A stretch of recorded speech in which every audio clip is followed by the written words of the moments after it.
여호와께서 애굽 땅에서 모세와 아론에게 일러 말씀하시되 이 달을 너희에게 달의 시작 곧 해의 첫 달이 되게 하고 너희는 이스라엘 온 회중에게 말하여 이르라. 이 달 열흘에 너희 각자가 어린 양을 취할지니 각 가족대로 그 식구를 위하여 어린 양을 취하되 그 어린 양에 대하여 식구가 너무 적으면 그 집의 이웃과 함께 사람 수를 따라서 하나를 취하며 각 사람이 먹을 수 있는 분량에 따라서 너희 어린 양을 계산할 것이며 너희 어린 양을 흠없고 1년 된 수컷으로 하되 양이나 염소 중에서 취하고 이달 열 나흘 날까지 간직하였다가 해질 때 이스라엘 회중이 그 양을 잡고 그 피를 양을 먹을 집 좌우 문설주와 임방에 바르고 그 밤에 그 고기를 불에 구워 무교병과 쓴 나물과 아울러 먹되 날 것으로나 물에 삶아서 먹지 말고 머리와 다리와 내장을 다 불에 구워 먹고 아침까지 남겨두지 말며 아침까지 남은 것은 곧 불사르라. 너희는 그것을 이렇게 먹을지니 허리에 띠를 띠고 발에 신을 신고 손에 지팡이를 잡고 급히 먹으라. 이것이 여호와의 유월절이니라. 내가 그 밤에 애굽 땅에 두루다니며 사람이나 짐승을 막론하고 애굽 땅에 있는 모든 처음 난 것을 다 치고 애굽에 모는 신을 내가 심판하리라. 나는 여호와라. 내가 애굽 땅을 칠 때에 그 피가 너희가 사는 집에 있어서 너희를 위하여 표적이 될지라. 내가 피를 볼 때에 너희를 넘어가리니 재앙이 너희에게 내려 멸하지 아니하리라.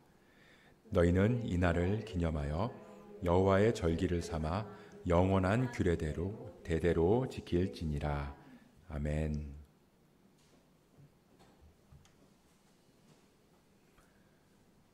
오늘이 올해의 마지막 수요일입니다. 참 흔하고 상투적인 말이지만 1년이 어떻게 지나갔는지 정말 그것도 알지 못할 정도로 정말 시간이 금방 지나간 것 같아요. 어떻게 해야 되나, 뭐 잘할 수 있을까, 그렇게 기대하는 마음뿐만 아니라 뭐 두렵고 떨리는 마음으로 시작한 1년, 올 한 해였는데 벌써 마지막 주가 됐습니다. 이제 며칠 후면은 새로운 달력을 걸어놓고 새로운 한 해가 시작될 거예요. 뭐 개인적으로는 기대가 많이 돼요. 우리 교회를 통해서 일하실 하나님의 일하심도 기대가 되고요. 여기 우리 성도님들 한 분 한 분을 또 하나님께서 어떻게 빚어가실지도 기대가 되고 또 하나님께서 저를 또 어떻게 사용하실지 그런 것들도 기대가 되고 그래서 그런 기대감들이 막 넘쳐나는 것 같아요. 여러분들도 기대가 되시죠? 그리고 개인적으로도 다 기대하는 것들이 다 있으실 것 같아요. 뭐 우리 애들은 이제 새로운 학년이 올라가면 새로운 선생님 그리고 새로운 친구들을 만나서 또 그렇게 새 학년이 시작하는 것들이 기대가 될 거고요. 왜 이렇게 새해가 시작되면 가장 붐비는 곳이 헬스클럽, 영어회화 학원, 서점이라고 그러잖아요. 그런 것처럼 이 새해가 되면 새롭게 이런 일들을 해야지 하면서 한 해를 어떻게 살아갈까 계획하곤 한다는 거죠. 그렇게 우리가 새로운 마음, 새로운 각오를 다질 수 있게 하는 기준이 새로운 달력이에요. 사실 우리가 살아가는 날은 뭐 어제나 오늘이나 뭐 12월 31일이나 1월 1일이나 사실 달라지는 건 없거든요. 근데 우리는 12월 31일이랑 1월 1일을 다르게 대한다는 겁니다. 12월 31일은 끝이라는 생각으로 마무리한다는 느낌을 갖게 되고요. 1월 1일은 시작한다는 마음을 갖게 되는 것 같아요. 그리고 그 기준이 우리가 정한 달력 날짜라는 거죠. 오늘 본문 2절을 보면 하나님께서는 이 달을 너희에게 달의 시작, 곧 해의 첫 달이 되게 하고 이렇게 말씀하세요. 그러니까 이 유월절, 애굽을 나가는 걸 기준으로 삼으라는 거예요.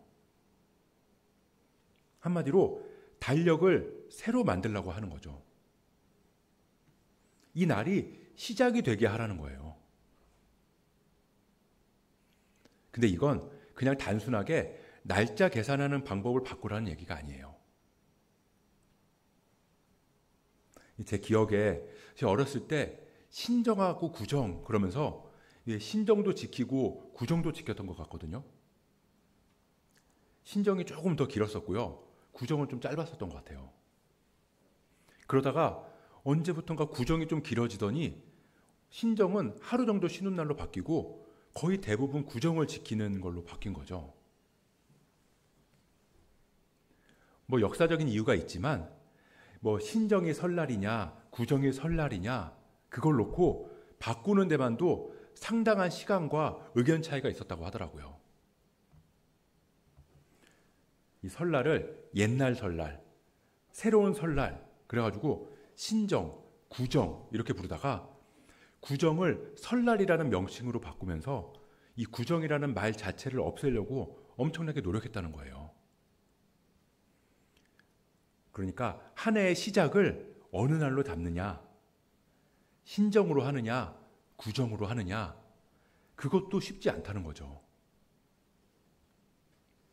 왜냐하면 많은 사람들의 리듬이 바뀔 수 있기 때문이에요.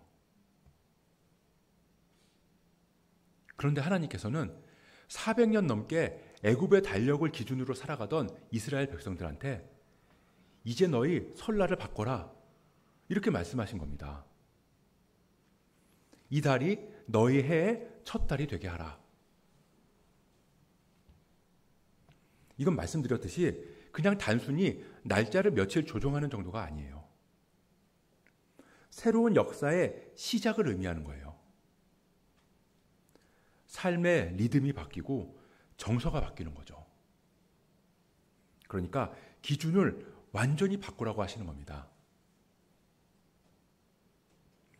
종살이 하던 너희들이 자유를 얻고 애굽의 압제에서 해방되는 걸 기점으로 이스라엘의 삶과 정체성이 하나님께로부터 시작되는구나.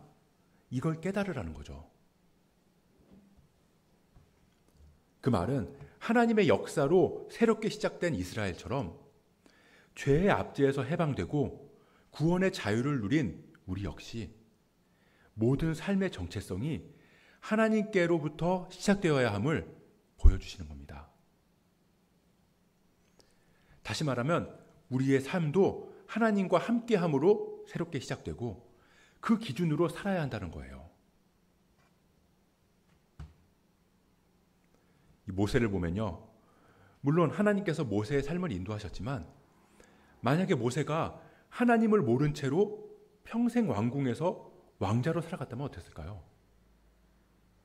아니면 반대로 하나님을 만나지 못한 채로 미디안 광야에서 평생 양치기로만 살아갔으면 어땠을까요? 하나님에게 중요한 건 모세가 왕자인지 양치기인지 궁전에 있었는지 광야에 있었는지 그게 아니라 하나님과 함께 있느냐 그렇지 않느냐예요.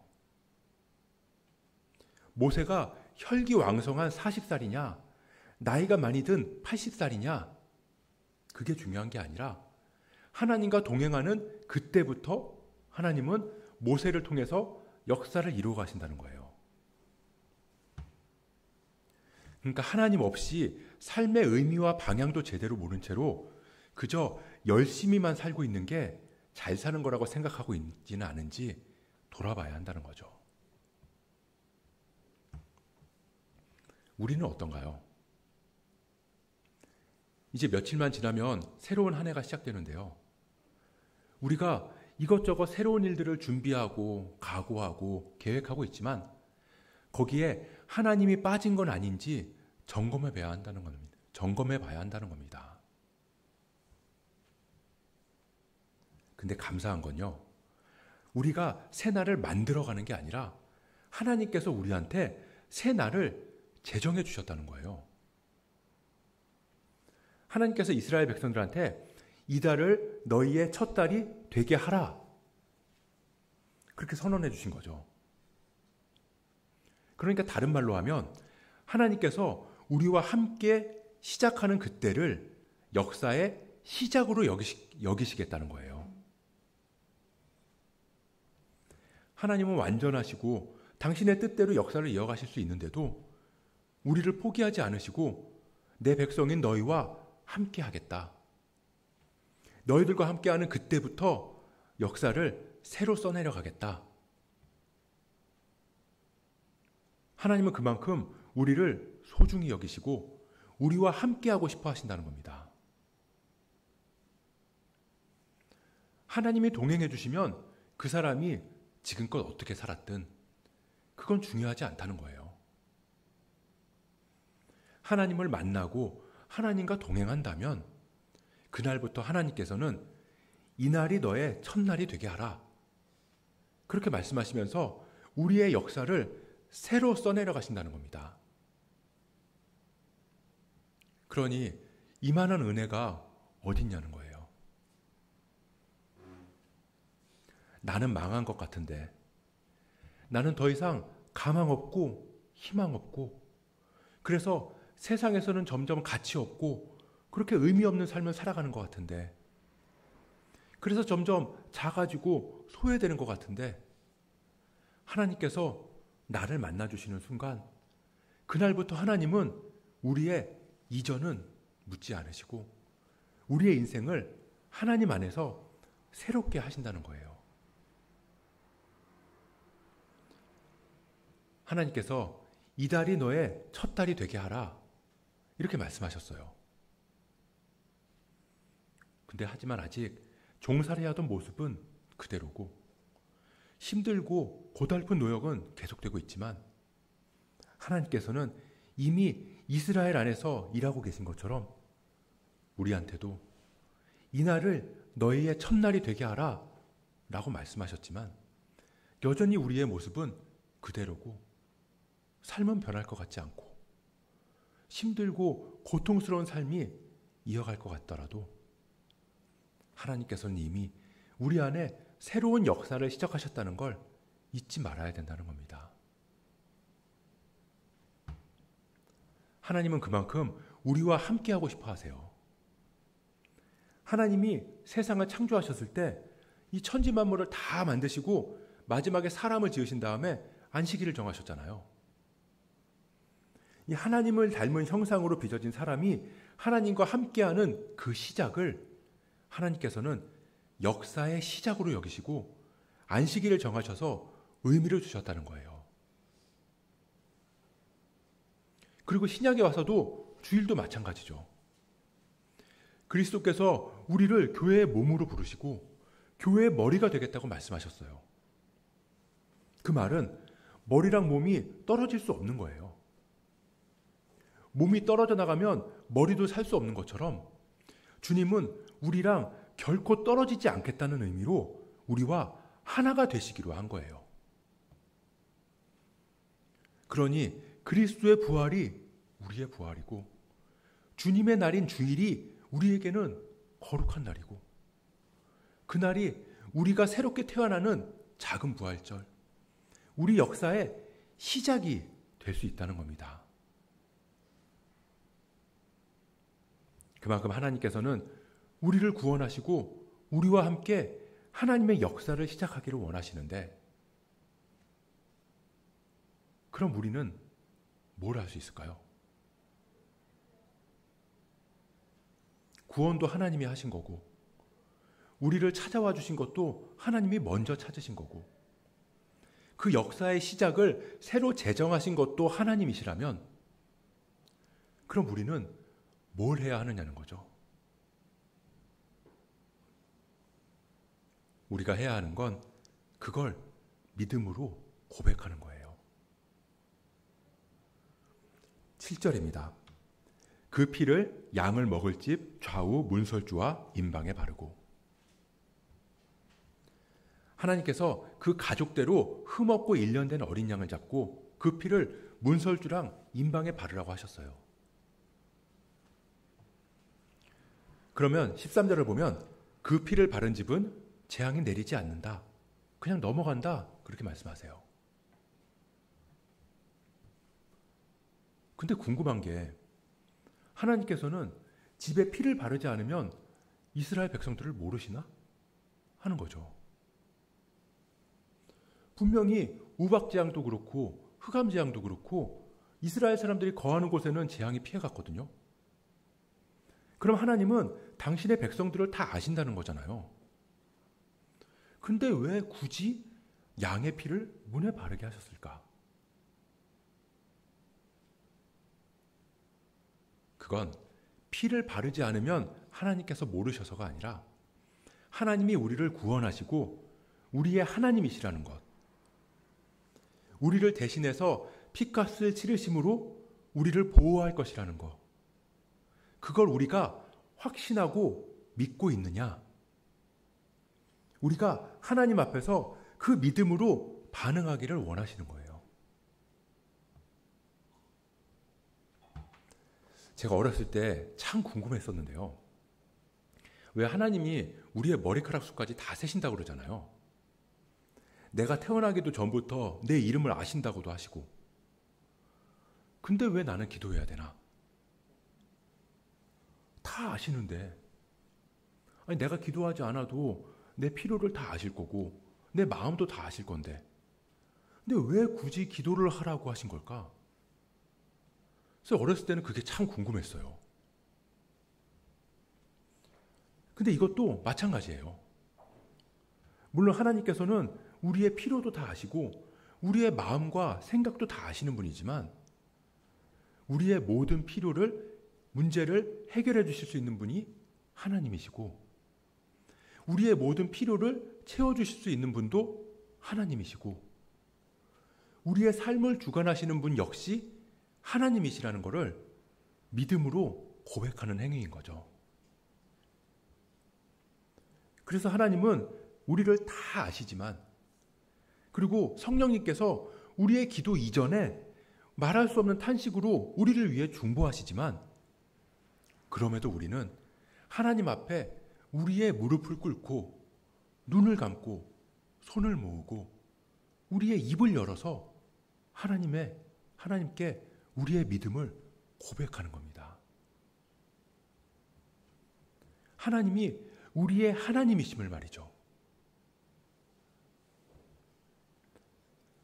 그래서 우리와 함께 새로운 역사를 시작하는 하나님의 은혜 앞에서 우리가 해야 할 건 우리의 믿음을 고백하는 일이에요. 우리를 구원하신 하나님의 은혜를 바라봅니다. 나를 인도하신 주님을 신뢰합니다. 그런 의미에서 보면 하나님이 얼마나 우리를 인격적으로 대하시는지를 알 수 있어요. 하나님이 구원하셨고 새날을 다 정하셨으니까 그리고 인도하시니까 내가 다 했으니까 너는 잔말 말고 나만 따라와. 그렇게 안 하시잖아요. 길을 열어주시고 우리의 입술로 고백하게 하심으로 우리가 하나님의 일에 동참하는 그 기쁨까지 우리에게 주기로 하신 거죠. 네, 우리 아이들이 어렸을 때 엄마가 이유식을 만들어 주잖아요. 참 그때 생각하면 저희 아내도 참 지극정성이었어요. 이유식 재료도요, 유기농으로 다 준비하고 그걸 밤새 재료를 다듬어서 정성스럽게 만들어서 그리고 아이를 들여다가 아기 의자에 딱 앉히고 막 턱받이도 해주고 그리고 그 앞에서 이유식을 숟가락에 떠서 그걸 아이의 손에 쥐어주잖아요. 그럼 애가 거의 반 이상을 흘리지만 그걸 그 숟가락을 자기 입에 집어넣어요. 그럼 옆에서 엄마는 아이고 잘한다. 우리 애기 이유식도 잘 먹네. 숟가락질도 엄청 잘하네. 막 이러면서 기뻐해요. 그럼 애기는 진짜로 지가 숟가락질 잘해가지고 이유식 먹은 것처럼 막 좋아서 웃어요. 그런 거예요. 하나님이 우리한테 모든 것을 다 베풀어 주시고 우리는 그저 믿음으로 고백하기를 원하시는 거예요. 아이 손에 숟가락도 안 쥐어주고 그냥 먹일 수도 있겠죠. 그냥 먹어. 내가 힘들게 다 만든 이유식이야. 넌 그냥 먹기나 해. 다 먹고 고맙다는 말이나 해. 이렇게 하는 엄마는 거의 없을 거예요. 아이가 숟가락을 받아서 반 이상 흘려가면서 자기 입에 넣어서 이유식을 먹는 걸 보면서 너무 기뻐하면서 사람들한테 자랑하잖아요. 우리 애가 드디어 숟가락질을 시작했다고. 이제 이유식도 잘 먹는다고. 그러면서 너무 기뻐해요. 우리가 기도하지 않아도 하나님은 우리의 필요를 다 아세요. 다 채워주실 수 있어요. 하지만 우리가 기도함으로 때로는 엉뚱한 기도를 하기도 하죠. 말도 안 되는 걸 구하기도 하고요. 마치 숟가락에 담긴 이유식을 다 흘리는 것처럼 구해야 할 기도는 정작 거의 구하지 못할 때도 많이 있을 거예요. 하지만 하나님은 그럼에도 우리가 믿음으로 하는 기도를 기뻐하신다는 거죠. 이스라엘이 좌우 문설주와 임방의 피를 바르는 행위를 통해서 하나님이 우리를 구원하는 분이시고 우리를 대신해서 죽을 수밖에 없는, 장차 어린 양으로 오실 그리스도를 상징하는 그 흠없는 어린 양의 피를 바름으로 우리에게 임할 사망과 심판이 패스오버, 넘어감을 믿음으로 고백하는 겁니다. 나의 믿음의 반응, 그게 날마다 우리의 삶으로 그리고 입술로 드리는 기도예요.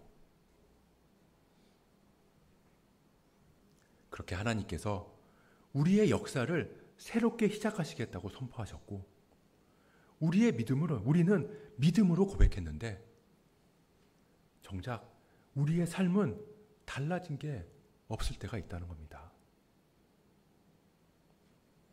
이스라엘한테 이 달이 너희의 첫 달이 되게 하라. 그리고 문설주랑 임방에 어린 양의 피를 발라라.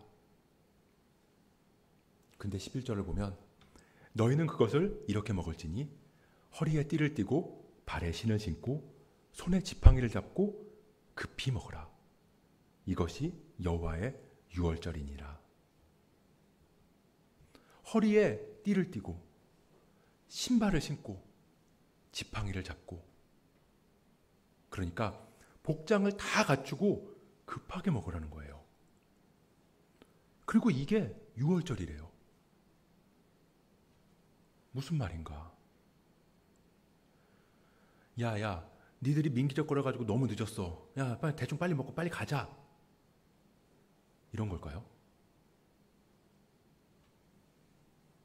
근데 다 갇혀있고 급하게 먹으라고 하시면서 이게 유월절이라고 그러셨잖아요. 그럼 유월절이 빨리 먹는 날은 아닐 텐데 그럼 뭔가?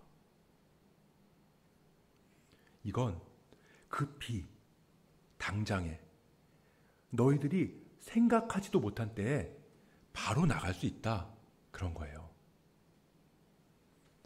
이스라엘은 생각했겠죠. 우리가 애굽을 나가려면 우리의 세력이 커져서 군대도 조직돼야 되고, 아니면 바로가 갑자기 죽거나 애굽이 망해서 그래야 탈출할 수 있을 것 같은데 하나님은 그게 아니라는 거예요.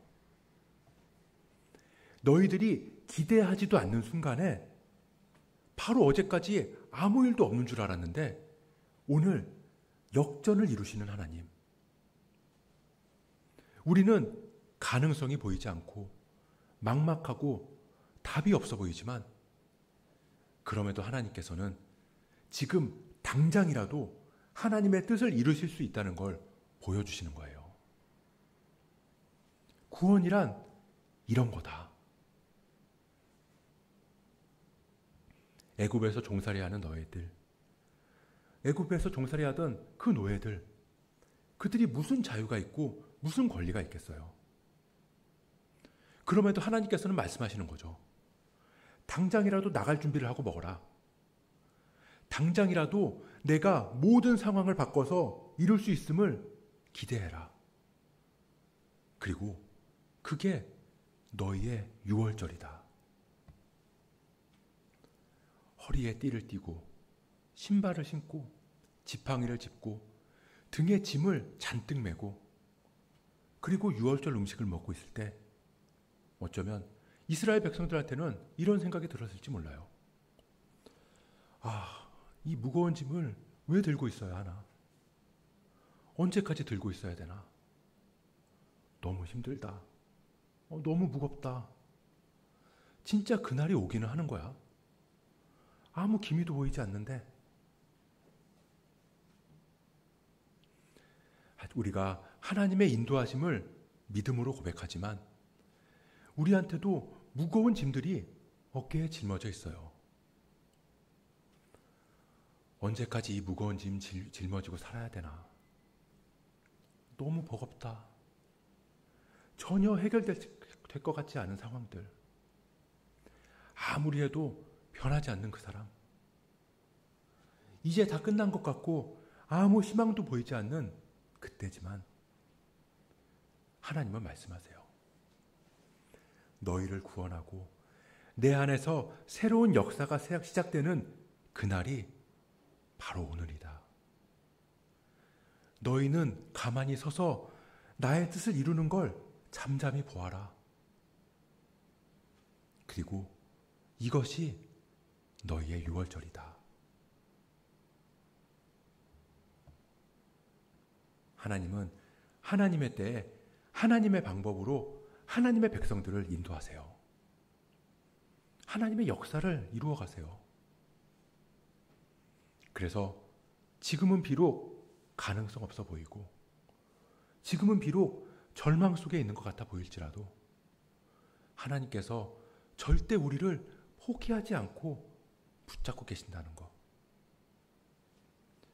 그렇게 끝까지 기대하시면서 우리와 함께할 새로운 역사를 준비하고 계세요. 하나님은 우리 한 사람 한 사람을 구원하기를 원하세요. 단 한 명도 포기하지 않으신다고요. 이는 하늘이 땅보다 높음같이 내 길은 너희의 길보다 높으며 내 생각은 너희의 생각보다 높음이니라. 우리가 아무리 아닌 것 같아도 하나님이 지금이다 그러시면 지금 당장 짐 싸들고 애굽을 떠날 수 있는 그 구원이 우리에게 이루어질 거예요. 그게 여호와의 유월절이에요. 이제 며칠 후면 새로운 한 해가 시작되겠죠. 우리는 기대할 거고요. 또 어쩌면 아무 기대가 없을지도 몰라요. 근데 중요한 건 하나님이 우리와 함께할 새로운 시작을 기대하고 계신다는 거예요. 우리와 함께할 새날을 정해놓으셨어요. 그리고 하나님의 때에 하나님의 방식으로 우리를 이끌어 주실 거예요. 우리가 때때로 어깨에 짊어진 짐이 힘들고 버겁게 느껴질지라도 우리가 하나님의 하나님 되심을 믿음으로 고백하고 기대했으면 좋겠어요. 우리는 하나님의 손길 안에 있다. 하나님께서 우리를 얼마나 귀하게 여기시고 얼마나 존귀하게 여기시는지를 깨달았으면 좋겠어요. 왜 기적을 일으키실 거면 그냥 이스라엘 백성들을 순간이동시켜서 가나안으로 옮겨놓으시면 되는데 양을 잡게 하고 피를 바르게 하시고 그리고 짐을 다 메고 급하게 먹으면서 그날을 믿음으로 고백하게 하신 것처럼 하나님의 뜻은 기적을 통해서 이루시는 게 아니라 그런 우리의 믿음의 고백을 통해서 이루신다는 걸 믿으시기 바랍니다. 그래서 하나님은 내 기적으로 세상을 바꾸겠다가 아니라 내 이름으로 모인 사람들, 교회를 통해서 세상에 스며들겠다. 그렇게 말씀하시는 거예요. 그러니 믿음으로 모인 우리가 얼마나 대단한 사람들이에요. 우리가 교회로 부름받았다는 그 자체만으로도 우리는 담대할 수 있어요. 당장 눈에는 아무것도 보이지 않고 여전히 어깨에는 무거운 짐이 있는 것 같지만 우리는 믿으니까요. 임마누엘, 하나님이 우리와 함께 하신다. 그 하나님이 나를 구원하시고 나를 일으키셔서 나와 함께 새 역사를 이뤄가신다는 그 믿음, 그 기대가 우리 안에 있으니까요. 2024년 새해도 단순히 세상의 달력으로 새로운 한 해가 시작되는 게 아니라 이날이 너희의 첫날이 되게 하라. 하나님과 동행하는 한 해, 하나님의 역사에 동참하는 그 기쁨이 저와 여러분들에게 그 안에 가득 넘치기를 주님의 이름으로 축복합니다.